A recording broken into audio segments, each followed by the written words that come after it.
Greetings, this is Griff Ruby, the Nostalgia Catholic, with another Isaac Asimov short story review. This one, well, has his name on the cover, but nothing else, whatever picture there is, belongs to another story. However, we get a little more detail in here. It says key item, Isaac Asimov, page 80. No, page 76, I'm sorry. Went to the wrong line. Anyway, 76. So, we go to 76. As usual for fantasy and science fiction, and by the way, this is the July 1968 issue. There's virtually no artwork contained other than the cover. There's a small blurb, which simply reads, in which the good doctor considers, with fine logic and good humor, the reverse side of a coin on which is inscribed a line from a popular song, i.e., how do you speak to an angel? I guess the idea is how is an angel supposed to speak to you? I don't know. I'm not sure I understand the blurb. It doesn't really seem to relate that well to the story. Well, you've got two principal characters in this story. Well, three if you want to count Multivac, which is not a character in the ordinary human sense of the word, but a computer. Yes, this is another Multivac story. So, that said, but two human characters who have a discussion. There's Jack Weaver and there's Todd Nemerson. So, there's passing mentions of there being several teams of technicians, but they have no speaking parts. They're deep in the bowels of Multivac trying to see why it doesn't seem to be functioning anymore.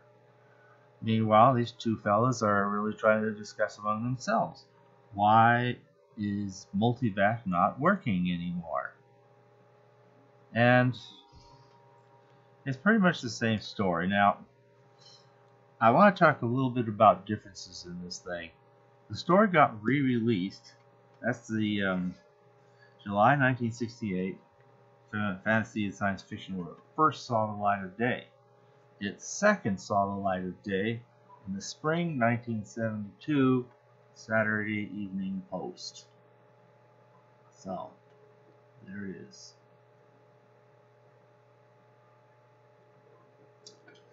And on that, let's find the publication. Alright.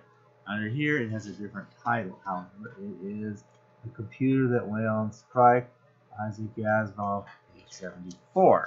Okay. So, 2 pages away, but in a whole different magazine. Now, one neat thing that this has, that the other doesn't have, and the book doesn't have either, we'll get to that, is artwork. This is a magnificent picture. Here's our two guys talking, thinking there. You see some of the technicians in the background. Like I said, they have no speaking parts to speak of. But there they are.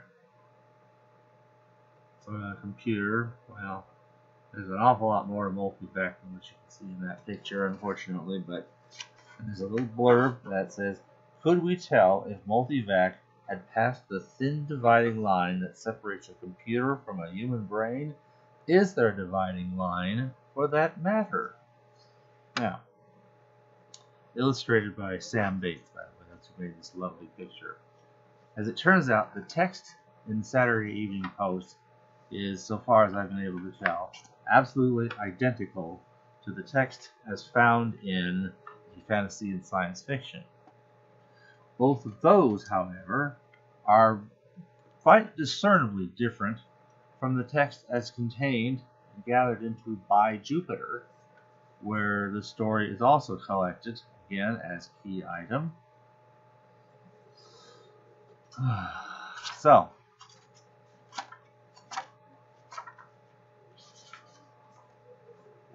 let's see. He gives a little bit of a background to this, though, that I think is interesting in By Jupiter, and then we'll get to the differences here. He says, now, as the drought of science fiction intensified, in other words, we're still looking at a period of time where he's writing next to nothing in terms of fiction of any kind, let alone science fiction. So, I mean, this is the lean period. We're kind of getting to the very lean period. I kind of want to at least finish up with the lean period and get back into really when he starts writing stuff up again. Okay. As the drought of science fiction intensified, it became important to me not to allow any item to go to waste. A friend of mine, Ed Berkeley, ran a little periodical devoted to computers and automation. It was even called Computers and Automation. Now, if you've been following this series, one of his short stories had appeared in Computers and Automation back in 1955. It was called Question, and sadly, he had, I don't know, either by some extraordinary coincidence or some subconscious but totally unplanned series of events, he ended up writing a story that is very, very similar to the story written by somebody else, published previously and in his library. In short, one could readily assume that it is like a plagiarism, obviously unintended, but there it is, and basically the upshot of it all is this one story that, other than one additional publication allowed in another magazine shortly after, before it was discovered that it was similar to another story, it has not seen print ever since its initial appearance on the pages of Computers and Automation. Anyway, so Computers and Automation was still a going concern in 1959, and Ed Berkeley, he asked me to do a little story for him, for friendship's sake, and since I always have trouble fighting off anything put to me in that fashion, I wrote a key item for him, and he paid me $1 for it. But then he never printed it. 8 years passed, and I finally said to him, "Hey, Ed, what happened to my story, Key Item?" And he told me he had decided not to publish science fiction. "Give it back then," I said, and he said, "Oh, can you use it?" "Yes, I could use it." I sent it to Fantasy and Science Fiction, and they took it and ran it in the July 1968 issue of that magazine. So, maybe they had a bad experience with the last time we wrote a story for them, which also, as I indicated back then, had the peculiar distinction of being actually Asimov's very first written and published Multivac story. Now he has another Multivac story, and again, it's kind of, guess what, Multivac is conscious kind of a thing. Instead of asking, "Who am I?" Well, he's taking out some other aspects of a human-like sentience. He also notes here that the story didn't stop at fantasy and science fiction. The Saturday Evening Post had died in 1966. Actually, I looked it up. It died in 1969. Shortly after serializing my novel Fantastic Voyage, I reviewed that in my review of Fantastic Voyage, though I don't think there was any connection. It came back to life, I thought 1970 sometime, and its editors were interested in some of my stories. Supposedly they've reprinted a statue for Father. If I'd known that, I could have found it, I would have talked about it, but oh well. They also did Key Item under the title of The Computer That Went on Strike, which was what I was just showing. The slick magazines were interested in science fiction now. It was not only the Saturday Evening Post that was after me for stories, but Boy's Life was also, and we'll get to that later. Okay. So, now I think we've covered most of the superficialities that surround the story. Now, the story is, despite numerous small differences, the story is substantially the same between its original publications, plural, and its gathering up into By Jupiter. But you just find little changes that don't always seem to make a difference, make sense. In fact, one of the first ones here, just a few paragraphs from the very beginning. Okay, Jack Weaver and Todd Nemerson. Jack Weaver frowned. "You're no help sitting there." "I'm thinking," said Nemerson quietly. "Thinking." Nemerson stirred impatiently on his stool. "Why not?" Okay, now this one has,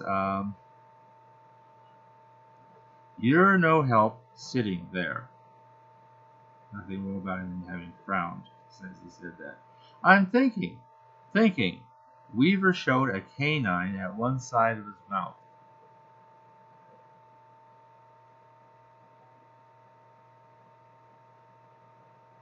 I don't know what that's about. he added that. That's probably one of those nonsensical of all the changes. Let's see here.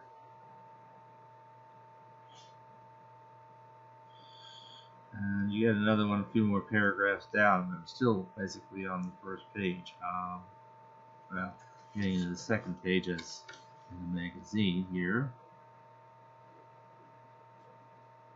Let me see here.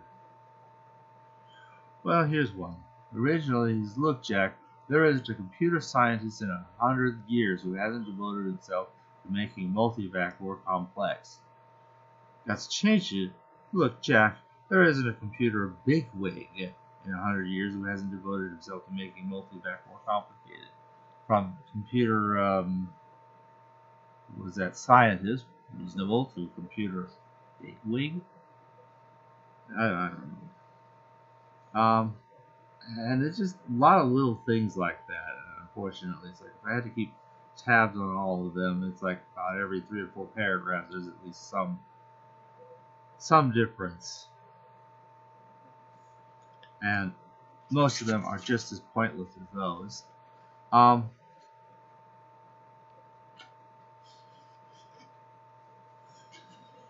Let's see here. But it ends with one rather substantial change, and you could call it redundant, or you could call it explanatory. Well, let's just say that, let's see the guy's name here, Todd Nemerson. Jack explains the problem to Todd. Todd hears him out. Why don't you just give the whole question to me the way you gave it to Multivac? Okay, well, whatever. He does it. And Todd has an idea. Well, let me try this idea that I got. So Todd tries his idea. He feeds it to Multivac. He makes one small change. To avoid spoiling the story, I will not show what the change is. But he makes one very simple, small addition. And let's just say it represents a kind of human sentience. This is more discussion of computers being kind of human-like sentient creatures, and what's the borderline between human brain and thinking and computer thinking. Maybe the two can be so more and more alike that maybe there's no meaningful dividing line between them, kind of stuff, which is kind of what was going on in the other conversation, the other one. It may well be that his friend Ed Berkeley, probably said, probably wanted to say, I'm not doing science fiction stories anymore. Well, you just asked for one. Yeah, and he just got one that probably felt to him too much like a clone of the previous one he got from Asimov, which, by the way, was a headache. So, because of its, other properties. So that was, he finally just didn't take it or didn't use it. So finally, he just let Isaac have it back. Well, at any rate, the problem is solved, and they both end with, you gave Multivac having given all the problem, and this little addition from Todd finally says that all over Multivac, the valves and relays went joyously to work. And then it has a little explanation added here.